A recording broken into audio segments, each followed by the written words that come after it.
are back on the Roma down at Sorrento. This is the southern end of Port Phillip Bay. We are finally getting Brandon out on the boat. So had a few times on this thing with Jacob, but finally got the stars to align. It's a public holiday today for the day before the AFL Grand Final, which is the local football league. So I'll take it, even though I don't follow the game. We're going to try and sail all the way out to South Channel Fort, which is an old World War I fort when they were trying to protect the entrance to Port Phillip Bay. So then from South Channel Fort, we're going to come across to Mud Island, stop there for lunch, do a bit of exploring, then go over to Chinaman's Hat, which is like a seal colony, hopefully see a seal, and then back to Sorrento. We've got maybe 9 to 10 knots of like west-northwest, but the clouds are absolutely ripping from the south, and it's meant to shift right around and just build all afternoon. So I reckon it'll be pumping by the time we get back, but yeah, let's get out there. So one thing I've done is change the navigation setup. So we used to have the iPad over there, but you can never see it, and it didn't seem to work anyway. So I just got a waterproof case for 14 bucks from Anaconda for my phone. And then, I don't know if you can see it on the screen, but that's got Navionics open on it. So theory is I can just look down, see where we are, how fast we're going, where we need to go, like a car. And hopefully that's a bit better. This is quite a challenging sail, because there's a lot of shallows around here and shipwrecks and all sorts of stuff, shipping, ferries. So I have to be on top of our navigation, and I'm hoping that this will work. And then obviously we've got 130 amp hours of power in the battery, which should be enough to keep the battery charged in my phone when we stop. So yeah, let's get out there. So one thing that's been driving me absolutely insane since I got this boat is the jib furler. Because the rig tension is all carried on the luff of the jib and the forestay basically goes loose, it has this really annoying habit, even with the forestay tensioned with shock cord, of sucking the forestay inside the jib when you go to furl it up or unfurl it.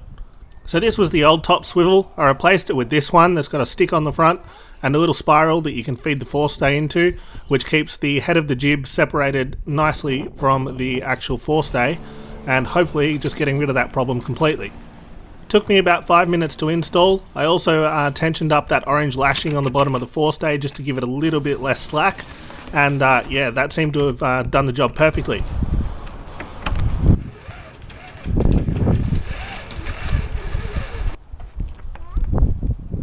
Pull the red one.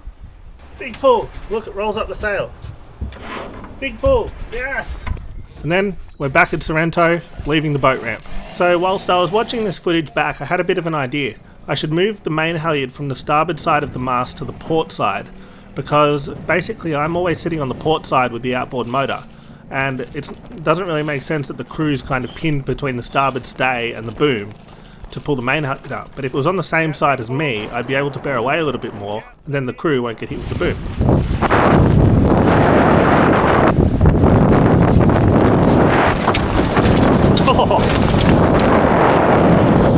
Okay, bearing away. So there's a channel here and we're just staying in this channel. So we're quite low. Do you want to just pull some vang on? Yeah, that's better. Just settles it down a bit. Stop for a second. Yeah.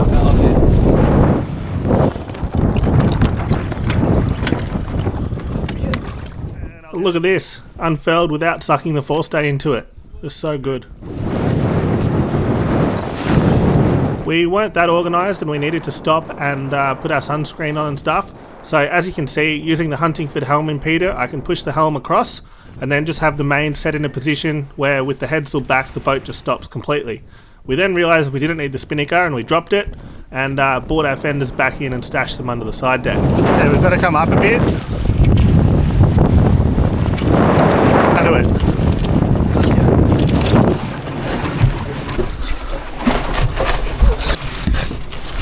Probably just stay below the fishermen quite a lot. If you put the tiller extension like here, like that, and then you can lock it on your leg, and then steer like this way. Yeah, and then see, it's really easy.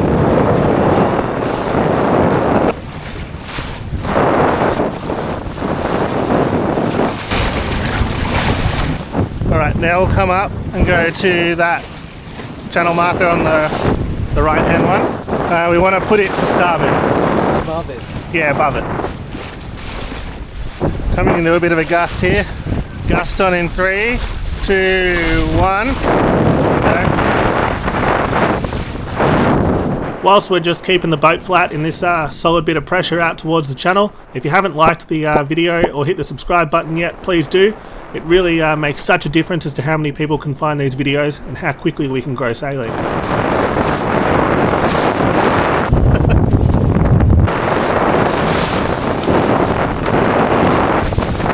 So this fort we're heading to, South Channel Fort, was built in the sort of 1880s from bluestone to protect Melbourne from actually a feared Russian attack. I always assumed it was the Germans, but it had disappearing guns and had 60 soldiers that lived in underground barracks underneath it. And although it was there, it never actually got to fire a shot in anger, but at least it's somewhere interesting to sail to. Yeah, just stay up a bit. Almost across the channel here, really good breeze. The fort's down to leeward here, down there. We just wanted to get clear across the channel, then we can run down slowly and assess the situation. Obviously it's onshore, so we just want to make sure it's safe to stop. There's a big sandbar just over there where all those breaking waves are. So hopefully that'll give us enough shelter to stop in at the fort, but if it's looking dodgy, we'll just have to keep going.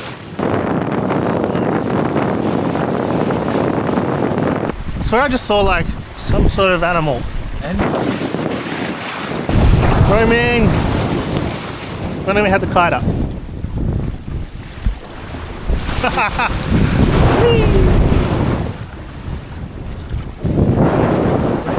Yeah.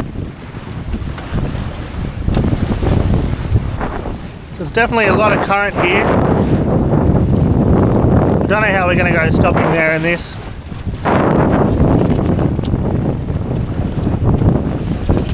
Let me know in the comments what you'd do.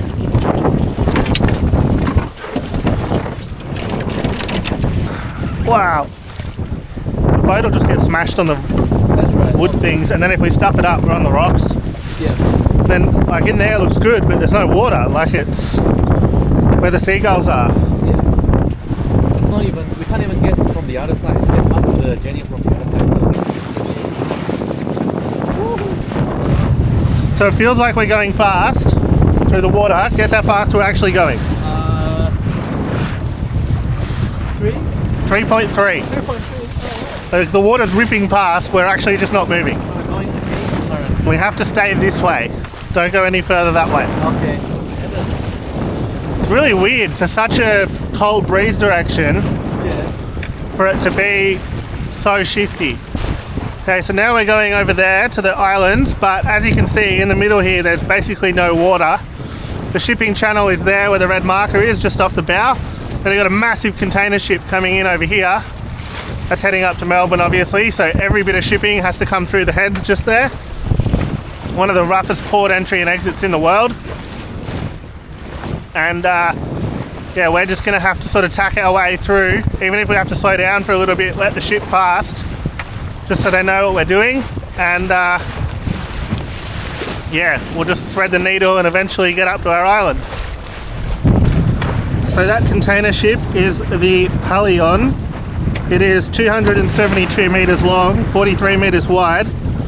It's doing 16.3 knots, and it is only marginally heavier than the Roma. So yeah, let's tack. Yeah, ready about? Yep. Tacking M3. Wave.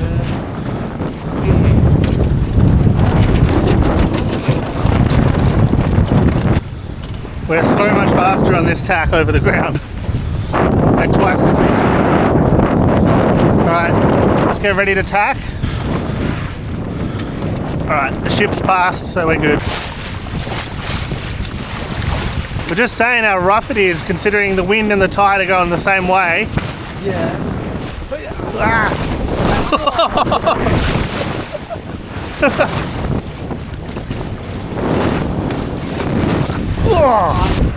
Our timing with the current hasn't been good. Our speed drops to 2.6 knots sometimes. We're just going to put a heap in the bank out that way so the current can push us back to the island, because we don't want to get pinned on those shallows. So we'll go miles past it. It's not that bad because like we do have a kind of bailout plan to go backwards from here.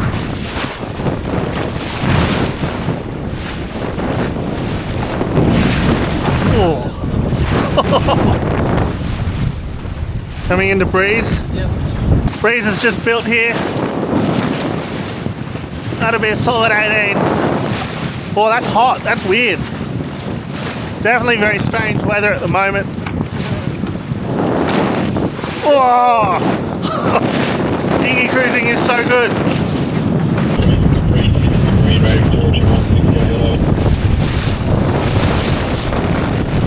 Oh!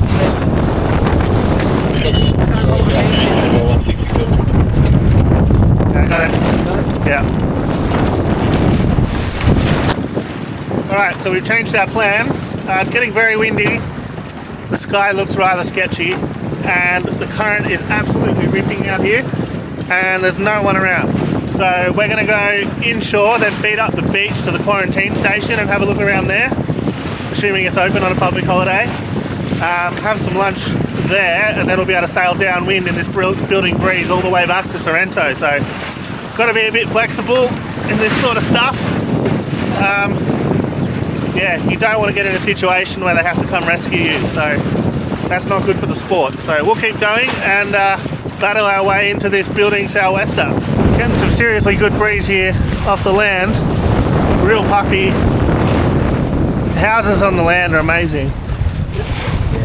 But definitely when all this hits, I want to be closer to the shore than further away from it. Good gust, 2, 1.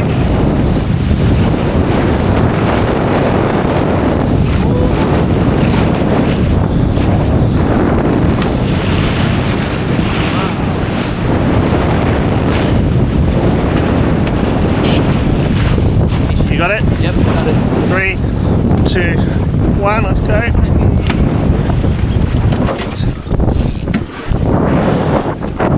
Nice to be on the other side.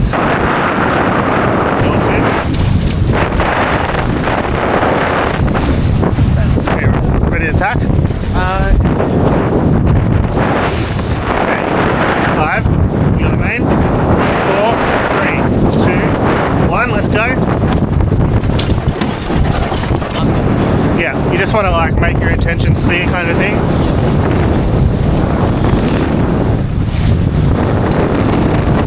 Want me on the main? Yes, please. Oh. Really good breeze here. Yeah. Woo.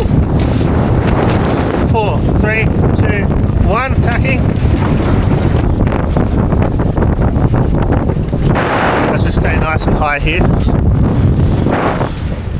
Just letting the ferry get past us. They'll go offshore.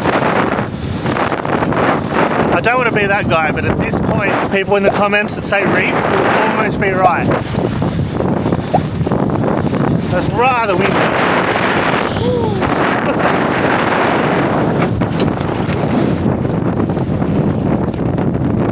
I'm putting here. Yep. Ready now? Yep. Attacking 3, 2, 1.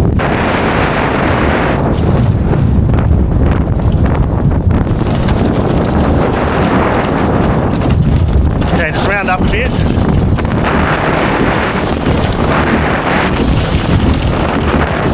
Okay, now round up. Then I need you to pull the yellow one. Alright, big pull. Big pull. Big pull. Yep, that's good.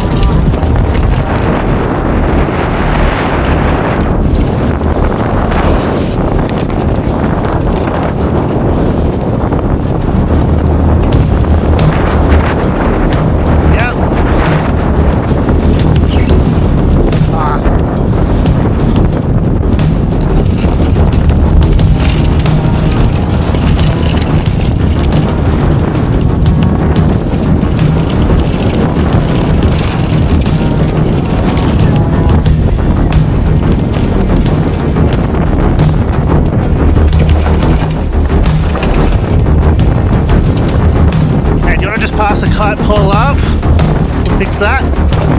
Yep.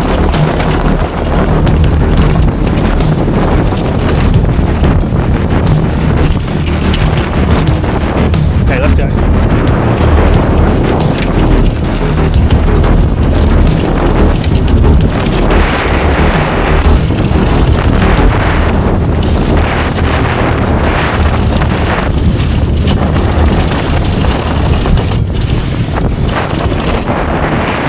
Ding. Yep.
So I don't know why this boat's set up to have the cleats for the reefing lines out at the end of the boom, but it is a total nightmare, and don't worry, it'll be getting changed because it is very difficult to do in 25 to 33 knots of breeze. So our sort of general thinking of going inshore to get out of the worst of the tide didn't actually work. We're on to about plan C by this point, and our original strategy of going out to the island meant the current was going to kind of not be an issue, but trying to battle our way up against the current meant that we put in a heap of tacks, and each tack we were gaining one mansion up the beach at about 1.2 knots over the ground. And looking at the chart later, I can see it's because there's so much deep water along the sort of shoreline here that meant that the current was probably actually going faster close to the shore than it was in the shallows slightly further out. We're also battling against the ferry that goes between Sorrento and Queenscliff across the heads. There's two ferries and they run on the hour every hour. So we saw two ferries while we were trying to tack up the beach here, which meant we're doing it for some time. Yep.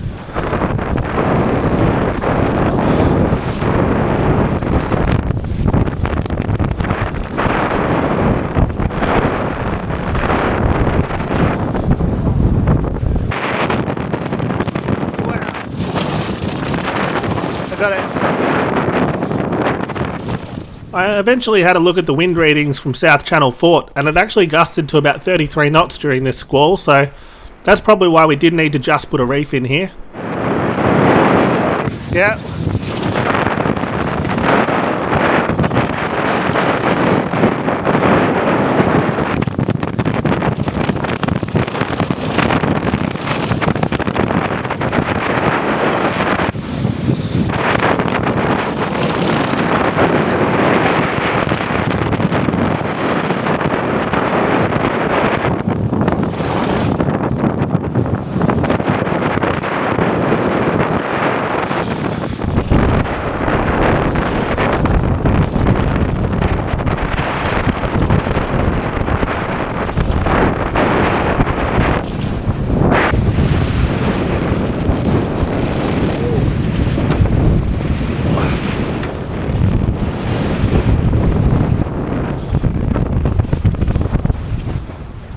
Right, change of destination. We're going to Blackgowrie for lunch because we're not getting anywhere.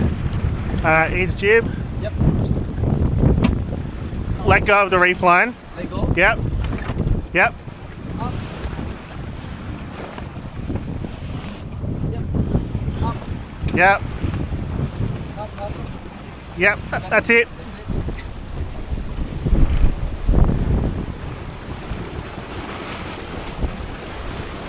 Oh, we're making. Wow. Now we're flying. Helicopter. That's a private one, I think. Private one. Like that's actually someone's car. Oh, Yeah. You might get some gusts from it. Oh, we got a channel marker. Yeah. Just a little bit more bang on. A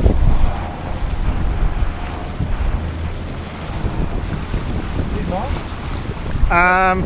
That's good. That's good. Yeah, see, that's going into someone's house. Right.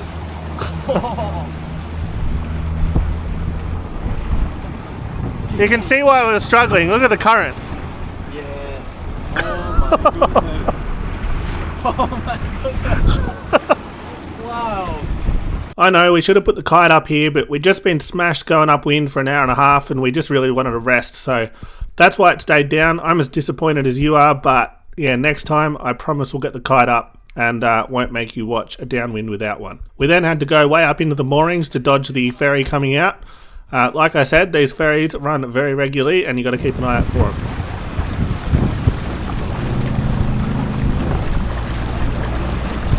If we go there or just stop at Sorrento there. Sorrento is there, right? Waves.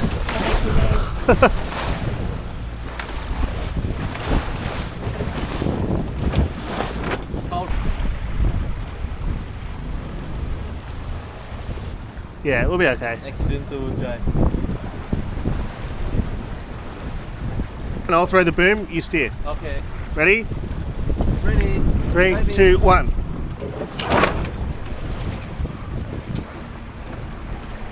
I reckon we pull in behind that headland. Ah, yeah. It's a good spot to stop.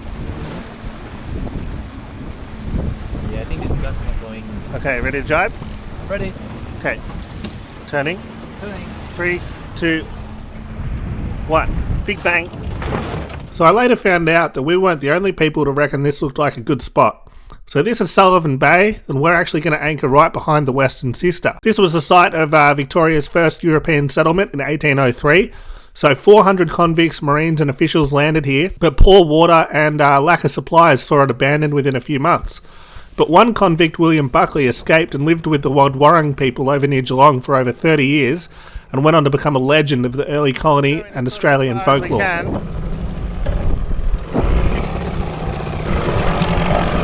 Obviously we had to go with the proper English breakfast. It takes 15 minutes to hydrate. We'll get our little Aldi stove going and see what it tastes like, and hopefully this weather passes through and we have a nice easy run back to the boat ramp.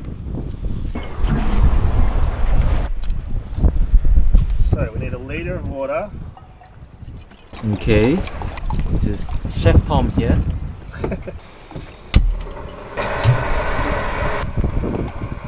So there's a house up on that hill you can't see that's only sold twice in the last 100 years. Last time for $17 million. I reckon it's pretty cool that I spent $1,200, 99.99% less, to enjoy the same view. 5-star service. Pretty good product review of this stove though.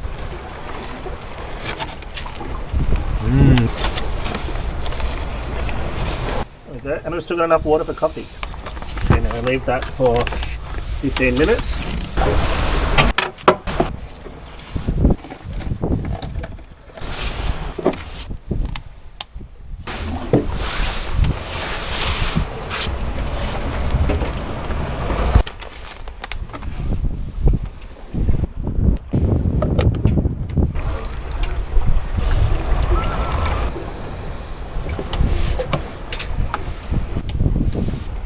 Thank you.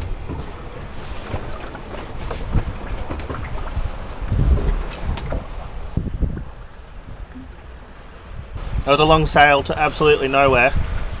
We've come about 400 metres down the beach in 4 hours, or however long that was. I'll put the track up on the screen so you can see how little distance we actually covered over the ground. Well, a lot of distance over the ground, but none of it in the direction we needed to go. So now we're about to get absolutely hammered by a squall coming over the hill from the Bass Strait behind this bit of land. We're going to get to eat our cooked breakfast in the rain, I think. Oh well, at least we have a warm drink, and it could be worse. Dinghy cruising's so good.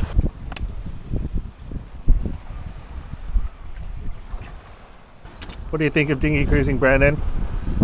I'm convinced. Even though we went nowhere? But that's part of dinghy cruising, isn't it? Yep.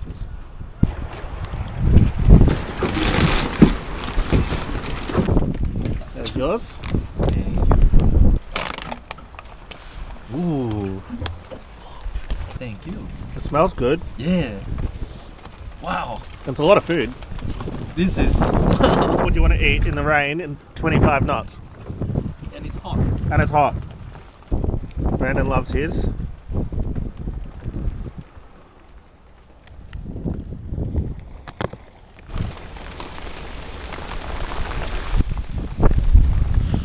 I made it soft shackle to keep the main on, but you know, chaos of reefing, it got lost, so now I have to make another one. Hence why the main is in the cockpit.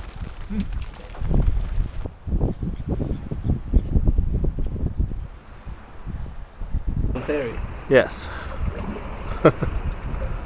We're just saying how crazy it is that we're in a city of like 6 million people and we're the only people on a public holiday anchored in a cove that's this pretty. Like, you could be anywhere in the world. And we're the only ones that seem to want to be here. It's so odd. We might be the crazy bunch. Maybe, but I don't know. You just think out of 6 million people or whatever it is, more than 2 would decide to pick a spot this pretty for lunch. Then we thought we'll quickly motor back to the boat ramp and head home.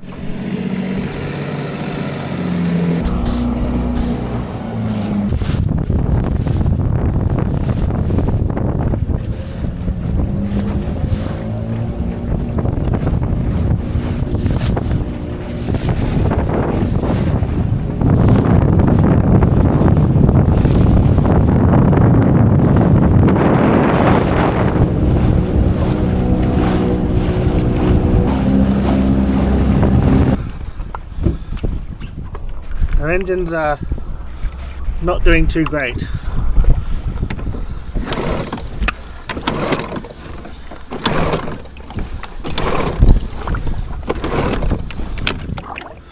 Just smoke pouring out of it that stinks.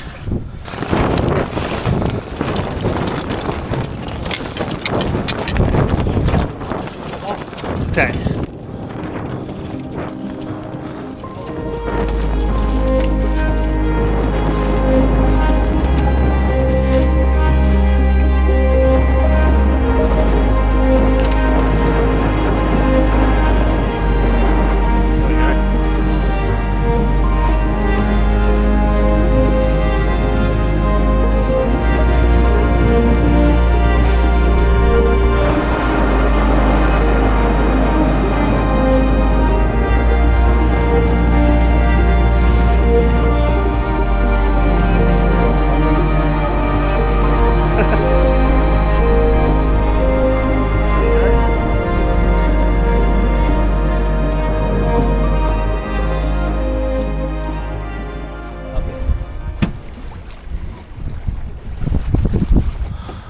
Lifting.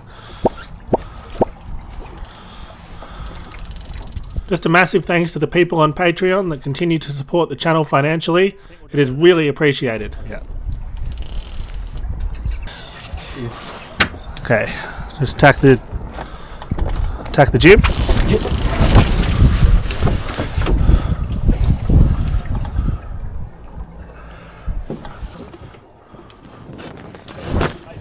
Okay.